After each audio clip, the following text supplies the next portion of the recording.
자, 안녕하세요. 네, 안녕하세요. 예, 오토기아 김정민입니다. 네, 김창현입니다. CN7 네. 아반떼 N9 가지고 왔습니다. 네. 엔진부터 보죠. 네. 똑같은 감마 터보 엔진이긴 한데 네. 이게 모르시는 분들은 출력도 똑같고 네. 최대 토크도 똑같다고 뭐 다를 게 없다 이렇게 보시겠는데 열어보니까 좀 많이 와 달라졌죠. 정말 많이 바뀌었네요. 네. 제일 먼저가 이제 CVVD 요게 네. 눈에 띄죠. 네. 그 CVVT나 CVVL 같은 경우에는 듀레이션 조정이 좀 쉽지가 않죠. 네. 두 개를 다 넣어도 이 듀레이션 구간 조절이 좀 쉽지가 않은데. 그러니까 X하고 Y가 두 개가 있는 거예요. 그렇죠, 그렇죠. 이 리프트도 조정해야 되고, 네. 그다음 타이밍도 조정해야 되고. 네. 듀레이션 조정하려면 두 개를 막 바꿔야 하니까 골치 아픈 거죠. 골치 아픈 거죠. 근데 얘 하나로 딱 하면 타이밍은 그대로, 타이밍까지는 아니라 네. 그 포인트 0이 되는 중간 지점은 그대로 놔두고 듀레이션만 늘렸다 줄였다 할 수 있는. 듀레이션이 되게 되면은 제일 효과를 많이 보는 게 희방 연소 구간이에요. 희방 연소 구간에서 조금 더 힘이 필요하거나 덜 필요할 때까지도 조정이 되니까 요거 이제 일반 분들은 무슨 차이냐 하겠지만 1세대, 2세대, 3세대라고 보시면 돼요. T가 1세대, L이 2세대, 요 D가 듀레이션이 3세대입니다.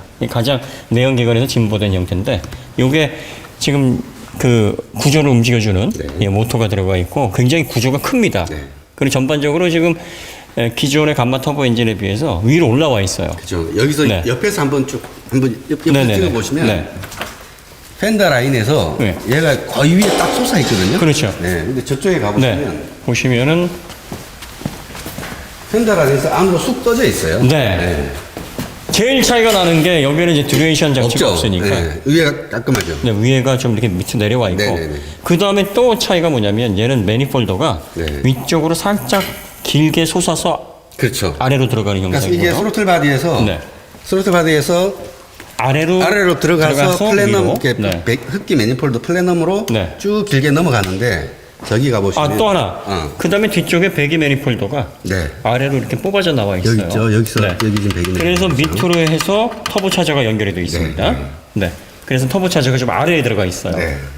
전반적으로 이제 배기 라인도 조금 네. 예, 긴 편인데 이 모델 같은 경우에는 지금 새로운 감마 1.6T 엔진 같은 경우에는요. 크기가 스로틀 바디가 바로 붙어 있어요. 그래서 이게 중간으로 흘러가는 파이프가 짧고 네.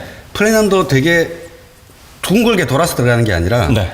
그냥 덩어리 젓는 서지 탱크 역할처럼 그렇죠. 예, 그냥 한 방에 들어가고 있어요. 네. 그 다음에 뒤쪽이 더 많이 바뀌었어요. 뒤쪽은 저 구형 같은 경우는 뒤가 허전했잖아요. 네. 헐렁헐렁 했는데 꽉 차 있어요. 지금. 꽉 차 있습니다. 네. 그 매니폴더가 지금 안쪽으로 거의 일체형으로 자, 이게 터보 들어가 차저거든요. 있어요. 네. 여기가 터보 차저고 터보 차저가 여기 실린더 헤드에 거의 딱 붙어 있잖아요. 그렇죠. 예, 그러니까 매니폴드가 안으로 들어갔든지 거의 붙어 있든지 그렇다. 네. 그러니까 당연히 이 길이가 짧아지니까 위쪽으로 올라올 수밖에 없죠. 터보 차저가 위로 솟아 있습니다. 예전에 감마 엔진하고 진짜 많이 달라졌네요. 똑같은 많이 엔진이라고 바뀌었네요. 보기가 좀 어려울 정도로 많이 달라져 있습니다. 그러니까 이게 아마 이런 생활형 엔진들은 네. 실용 영역이 중요하잖아요. 그렇죠. 그러니까 일단 기본적으로 플래넘 라인을 길게 좀 뽑아놓고 네. 그 저속에서 유리하게 네. 그래서 막 조정을 했는데 얘를 달아놓고 나니까 네. 이걸 그렇게 길게 할 필요 없이 그렇죠. 짧게 하고 필요하면 얘로 듀레이션을 바꿔주면 되지 그렇죠. 라는 전략을 세운 것 같아요. 네. 그러니까 결과적으로 얘가 들어가니까 얘를 좀 짧게 가도 그렇죠. 효율을 잡아낼 수 있으니까 최대한 그러면 기구를 길게 가면 그렇죠. 복잡해지고 네, 네. 예, 또 여러 가지 이제 효율 문제도 있으니까 짧게 가자. 얘가 지금 핵심인 거죠. 네. 듀레이션으로 타이밍 리프트 자유롭게 그러니까. 그러면서 이제 그 공기가 더 많이 들어가는 또 적게 들어가는 이런 어떤 그 길이를 조정할 수가 있어 버리니까 여기에서 지금 결과적으로 지금 이 모든 구조들이 왜 필요하냐면 연비를 끌어올려야 돼요. 지금 저희가 12km인데 얘가 12.8km란 말이에요. 그래요? 복합입니다. 0.8kg가 늘었어요? 네. 열받네. 그러면 대략 비율적으로 하면 7.7%잖아요. 7% 엄청난 거죠. 굉장한 거예요. 왜냐하면 제조자 엔진이거든요. 네, 제 연비도 저는 솔직히 만족을 하는데, 야, 이거, 네. 보통 잘 못 만들어진 엔진에서 한 10% 끌어올리는 건 쉬운데 네. 이미 짠 완성도가 엔진에서, 예, 완전히 더 쥐어짤 게 있을까 할 때 거기서 더 올라가는 건 쉽지 않거든요. 근데 이제 8%, 7.7%면 거의 8%란 말이에요. 그러면 엄청난. 굉장히 큰 겁니다. 그럼 그렇게 줄여내야 되는 이유가 뭐냐면 CO2 레벨을 그렇죠. 내려야 되거든요. 지금 올해도 되게 엄격하긴 한데 내년에는 유럽 같은 경우에는 95.2, 95를 달성을 해야 돼요. 1km당. 그런데 지금 제가 138? 138에서 142. 예. 그 다음에 얘가 그거보다 한 6.3% 정도 줄었어요. 예, 그러니까 130에서 그것도 큰 차이예요. 6. 몇 %가 이게 줄일 수 있는 한계치까지는 줄여놓은 거거든, 저것도. 근데 거기서 더 줄이려다 보니까 지금 이 세 부분이 네. 흡기, 배기, 그 다음에 터보 차저 위치, 그렇죠. 듀레이션까지 그렇죠. 조정이 돼야 되는 거죠. 이거 요즘 엔진에서 실린더 헤드 위쪽이 부피의 대부분을 차지하고 기술이 여기 다 들어있잖아요. 네. 헤드 이쪽 부분이 많이 달라졌다는 거는 엔진이 달라졌다고 보시면 되는 거예요. 거의 지금은 구조나 이렇게 밑에 이렇게 블락 같은 경우에는 비슷하다고 보면 네, 돼요. 기계적으로. 이 위에서 다 결정이 돼요. 모든 기술들이. 그 밸브 이게 굉장히 중요하거든요. 에어 엔진에서. 특히 가솔린은 이 밸브의 지각 진각에 따른 효율이 크게 차이가 나니까 여기에서 이제 갈리는 건데 지금 헤드 이 부분 가격만 해도 원가가 굉장히 많이 올라갔겠는데요. 그러게요. 네. 그리고 기구적인 것부터 시작해서. 네. 그럼 이게 결과적으로는 예전에 출력이 똑같으니까 옛날 엔진 들어가 있는 AD 스포츠 아방 네. 아스 사도 괜찮겠다 이게 아니에요. 네. 뭐든지 이래서 공산품은 최근에 나온 게 좋다. 맞아요. 네. 이렇게 보여줍니다. 기본적으로 출력이 똑같지만 네. 배기량이 똑같고 네. 구조는 많이 다릅니다. 네. 그 동일한 엔진이라고 보기가 좀 어려울 정도로 많이 바뀌었어요. 네. 그러니까 이게 개선을 하면서 출력을 목표로 개선을 한 엔진은 아니라는 거죠. 그렇죠. 네. 그러니까 뭔가 연비. 예, 그다음에 연비랑 배기가스랑 환경. 네. 환경이랑 이런 걸 위해서 근데 또 그걸 많이 낮추면 엔진 전반적으로 내구성이나 이런 부분이 당연하죠. 좋아져요. 네, 당연하죠. 그만큼 좋아집니다. 그러니까 완성도가 더 높아진 엔진이다. 이래서 내연기관이 지금 성숙했다라고 보여지는 거죠. 지금 구입해서 오래 타시려고 생각하시면 나름 괜찮습니다. 자, 그 다음에 이제 다른 것들은 뭐 거의 비슷합니다. 알터네이터도 네. 13.4V, 그 다음에 130A. 똑같아요. 용량이 똑같나요? 네, 똑같아요. 네. 마일드 하이브리드가 네. 여기 지금 여기 들어가 있어가지고 풀리로 네네네. 돌아가잖아요. 네. 근데 마일드 하이브리드는 위치가 이쪽으로 그렇죠. 들어가요. 네. 그 다음에 이게 지금 용량 계산해 보면 1.7kW 정도 되거든요. 그러면 여기 한 5배 정도 되는 게 붙는 거죠. 예, 그래서 직접 여기에서 시동에 관여하고 어시스트를 해주는 그걸로 보입니다. 그러니까 기존의 이 알터네이터 용량이 5배 정도가 커진 게 들어가는 게 마일드 하이브리드입니다. 네. 예, 그 다음에 이제 배터리 요즘 얘기 많죠. 배터리 용량은 똑같아요. 이게 작아진 거 아닙니다. 60A. 60A하고 12V니까 네. 그러면 대충 계산해 보면 700 얼마 정도 되죠? 요거 용량이 뭐 적다 뭐 이런 얘기 많은데 사실 이게 왜 문제가 생기냐면 요거 달아놓고 네. 이 빌트인 캠에다가 이제 보조 배터리 달아놓으면 괜찮은데 이게 빌트인 캠 옵션이 없죠? 그러다 보니까 사설에서 달잖아요. 블랙박스가 그 사용자분들이 잘 모르시는 게 있는데 블랙박스가 가장 낮은 게 하루에 24시간 돌리면은 하루에 한 80W 정도 먹어요. 그래서 전압 컷을 설정해 줄 수 있는 걸 달아야지. 그렇죠. 그래도 이제 뭐 이벤트 있고 나면 동작하고 네네, 또 그리고 네네, 또 이게 네. 외부에서 작업하다 보면은 무슨 뭐가 문제냐면 이 배선 잘못 따오면 그렇죠. 예, 이게 또 새는 전기 이런 것들이 또 많이 생기거든요. 그러니까 이게 순정으로 해서 달려 나오면 좀 덜한데 제가 보기에는 아마 그 영향이 클 거예요. 네.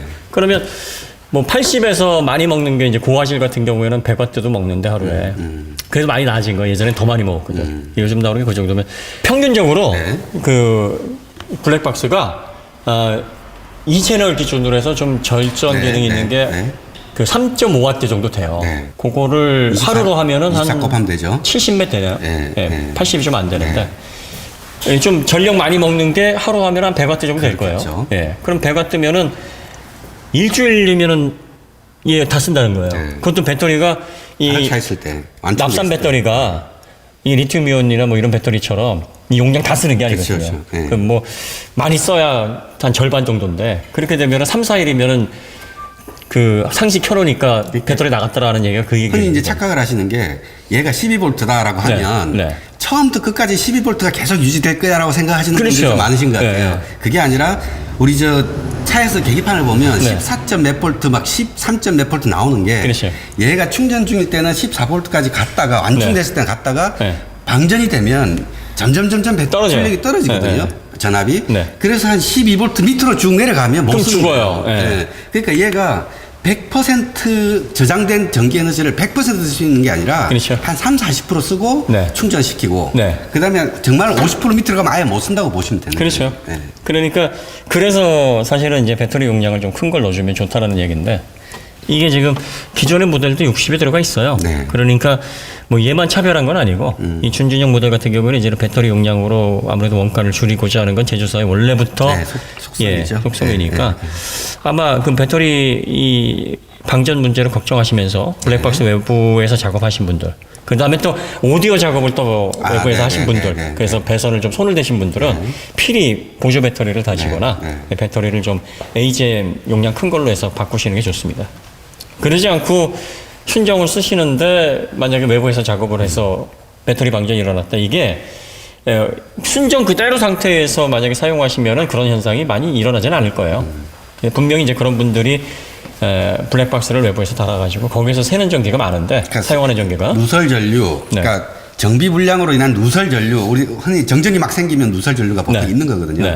그런 게 아니라 순정 상태에서는 괜찮을 텐데 뭔가 내가 달아서 문제가 생겼다라고 네. 하면 그걸 통해서 누설 전류가 발생되는 게 아닌지 그렇죠. 한번 체크를 한번 해보시고 네. 제조사에 단순히 그 블랙박스나 그런 외부 장치가 먹는 전기도 문제지만 작업을 또 어떻게 잘하느냐의 그렇죠. 문제 그렇죠. 있어요. 네, 네. 네. 그리고 뭐 배선도 네. 그 정확하게 네. 작업을 해서 그 매뉴얼대로 해야 되는데 또 이 외부에서 이게 바쁘다 보니까 그 꼼꼼하게 작업 안 하신 분들은 그게 이제 문제가 될 수 있습니다.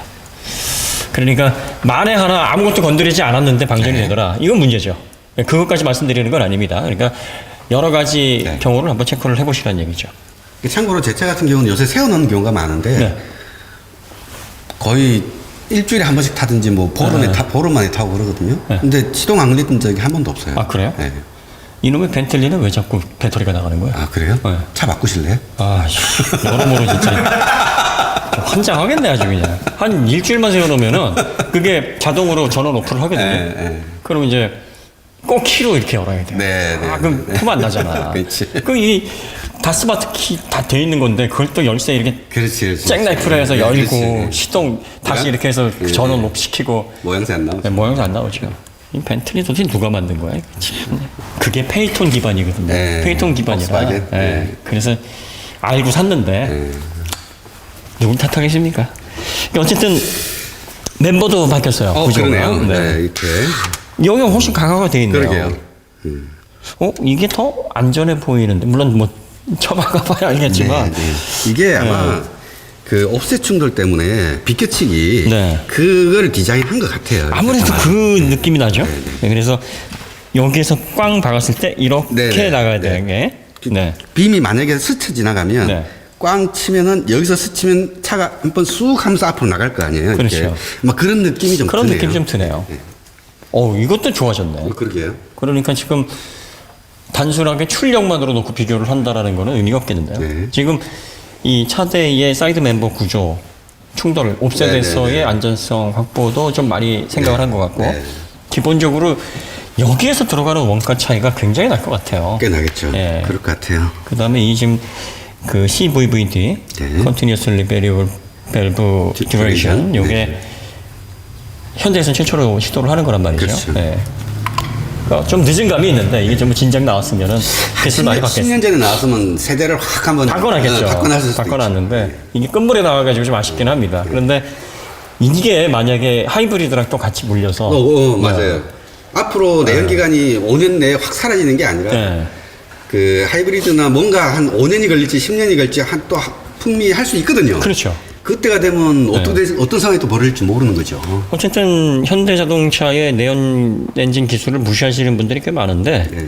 지금 무시할 만한 수준이 아니에요. 네, 네, 예, 이 기본적으로 이렇게 흡기 짧게 배기 짧게 가게 되면은 생각보다 이 효율 잡기가 쉽지가 않거든요. 그래서 이렇게 해놓고서 얘로 효율을 다 잡아낸다라는 게 대단한 자신감이고 또 그만한 기술이 확보가 돼서 연비도 이게 12.8km니까 나쁜 거 아니에요. 거기다 CO2 레벨도 조금 더 낮췄고 물론 CO2 레벨이 아주 최상위급은 아닙니다. 네. 연비도 최상위급은 아닌데 그래도 1.6에서 204마력을 뽑으면서 그 정도의 연비와 출력을 내는 거는 쉬운 건 아니에요.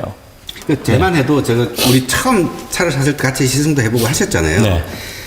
고속도로 그러니까 88이나 이런 데서 시속 80km로 달리면 네. GPS 속도에서 80km 달리면 리터당 20km 이상을 가거든요. 그렇죠. 근데 얘도 아무튼 그보다 더 나온다는 더 이야기잖아요. 잘 나오겠죠. 야, 참. 그러니까 얘도 최소 7.7% 경우에 따라서 10% 정도 이상의 효율이 원래 그 CVVD 효율이 그 정도 나온다고 얘기했어요 현대에서. 그러면서 딱 수치도 그 정도 나오니까 뭐 실제로도 비슷하게 나올 거예요. 하여튼 상당히 1.6 터보 엔진 중에서는 공을 많이 들인 엔진이고 네. 여기 원가가 절대 싼 엔진이 아닙니다. 그러니까 1.6 터보에다가 이 현대 아반떼 수준에서는 하이브리드를 물리기가 그럴 부담스러웠을 것 수도 같아요. 있겠죠. 네. 원가가 많이 들어가니까. 그런데 가격 사실 너무 또 비싸게 받을 수도 없는. 하이브리드가 여기에 물렸어야지. 여기에 물렸으면은 아반떼 N9에서는 최상인데 말이죠. 연비도 잡고 출력도 230마력으로 잡고. 그게 좀 아쉽긴 하네요.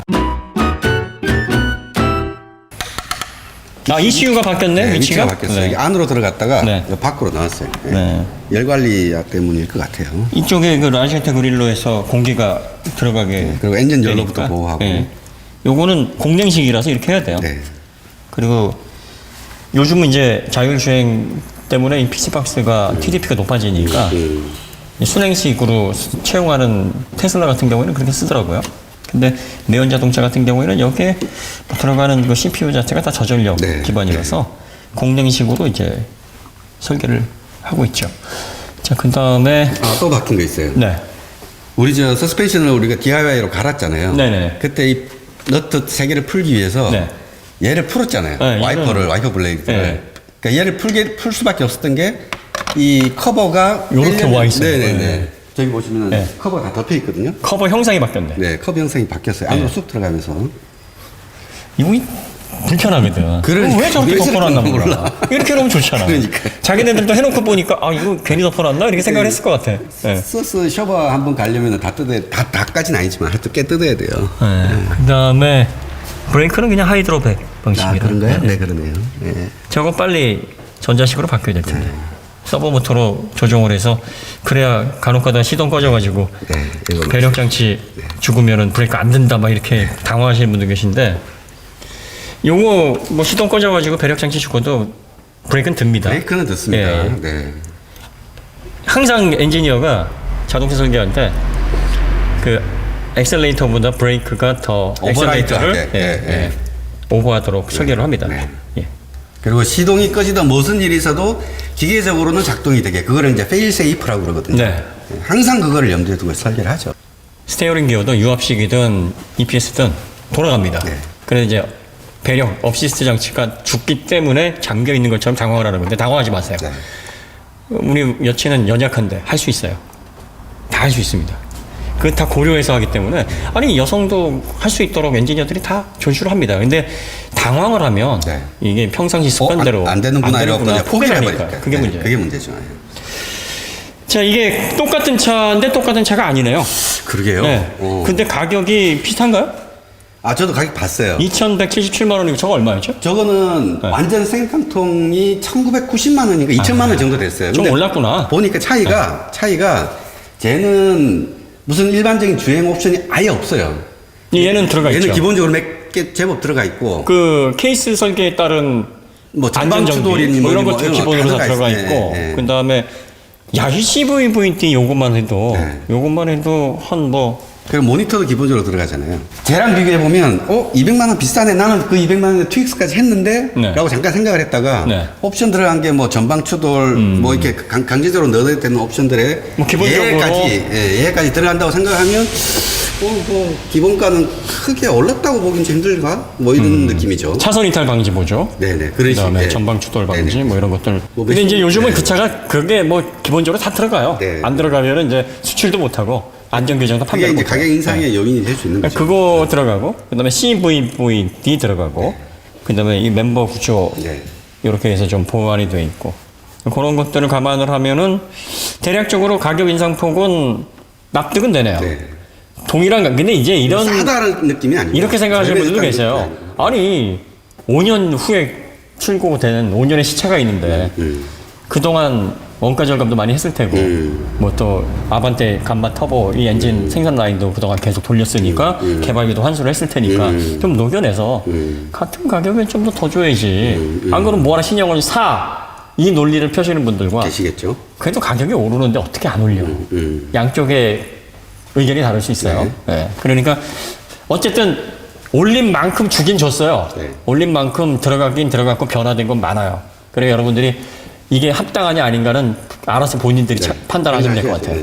저희가 볼 때는 대충 해놓고서는 가격 올린 건 아니에요. 네. 충분히 왜냐면 요 하드웨어 자체가 꽤 들어갈 거고, 이 하드웨어를 이용할 수 있기 때문에 여러 가지 앞뒤로 바뀐 것들이 많거든요. 새 네. 부품들이 많이 들어갔어요. 그렇죠.